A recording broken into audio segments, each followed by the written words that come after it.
time. So when I was 13, I think we went to Florida, and this was a amazing trip. It was so pretty there. I had some of the best Alaskan smoked salmon I've ever had at this restaurant that we went to. It was very pretty. And one day we go to the beach. It was like 6, 7 p.m. at the time. So the sun was starting to, like, go down, but it's like just dimming. You know what I mean? And we see, no, I see this huge shadow that we just came across that was coming towards me pretty fast. And at the time I was on an inner tube, um, which is like the floaty ring things. And I see this huge 10-foot at least shadow come up to me, and I start screaming like crazy, like, help! Help me! Not realizing that not every big scary shadow coming towards you is a shark. And my pap that was like 20 feet away from me is losing his mind. Like, what do I do? Do I go for a help him, or do I get eaten too? That was his thought process. I'm assuming. And then I get flipped over in the inner tube, thinking, oh, this is how I'm gonna die.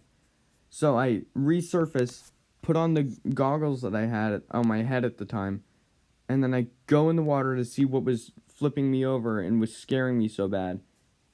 And then it was a manatee. This silly little guy just flipped my inner tube over.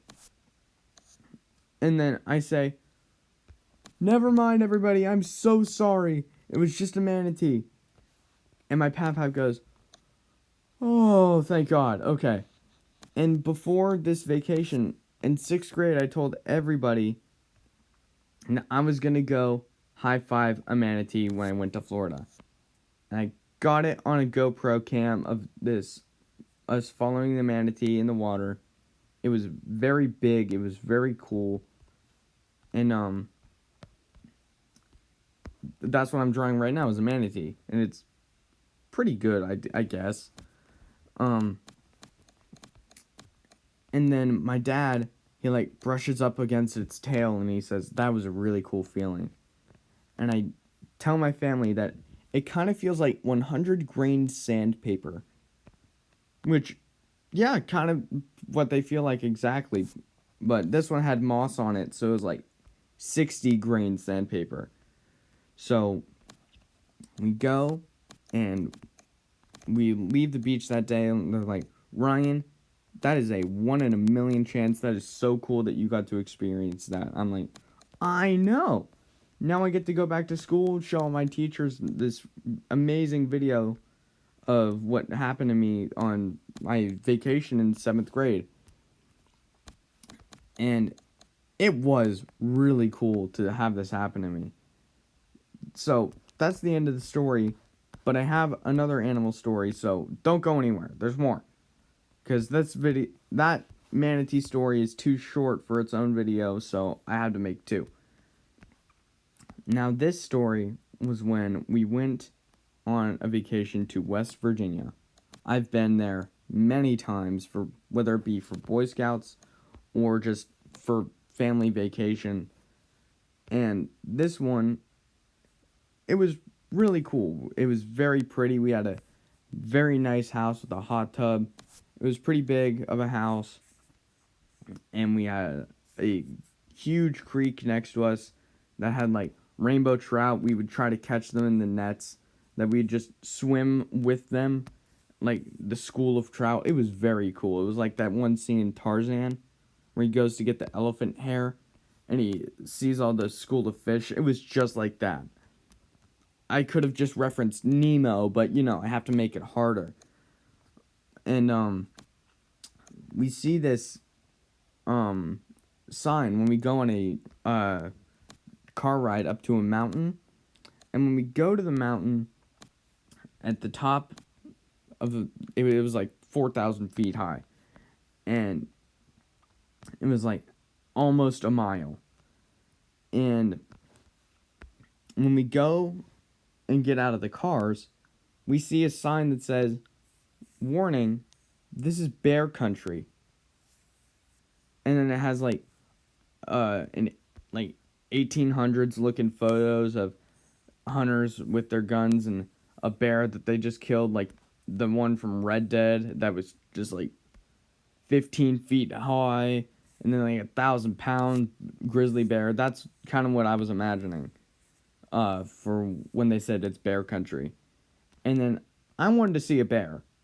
I wanted to see a bear so badly, in fact, that I busted out my speaker that I had. And this speaker is pretty chunky. It's like the size of my hand and a half. So I get out my speaker, I go on YouTube, and I Google bear roars.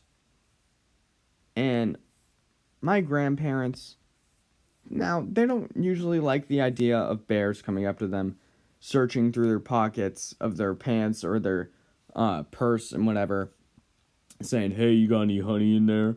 Is there a salmon nearby? Do you know where I could get some?" They don't really like that, and neither do the rest of my family, except me because I'm an idiot. So I go on YouTube, play bear sounds, and it starts out like this. So it's like a bear like sniffing around a campsite kind of a sound. And then it plays the roar, which very loud, max volume on a speaker, and then I play it towards the woods. And then my grandma loses it. She starts running around and then goes in a porta potty, locks it, and I'm thinking now, that's not going to stop a bear. They'll just push you over and open the door. But like, then my parents were laughing so hard because of my grandma's reaction, because they knew it wasn't a bear because I was holding up the speaker, pointing it at the woods. So my dad knew what would happen. He told my mom, and then they just started laughing. My grandma, she didn't. My other grandma, she was laughing because she knew what happened.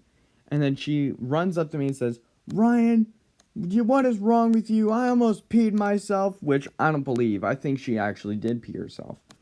And then my dad comes up to me and says, "That was awesome, Ryan." And then he high-fives me. And then my cousin, he said, "That was really funny. I want to see a bear too, but not that much." And then we go on the walk, and then it was really fun. It was really pretty. And that's the end of the story. So if you like this type of content of me drawing and telling you guys some stories that happens to me, go ahead, leave a like, subscribe, share, comment bear or manatee, either one. But yeah, that's the end of the video. Alright, see ya.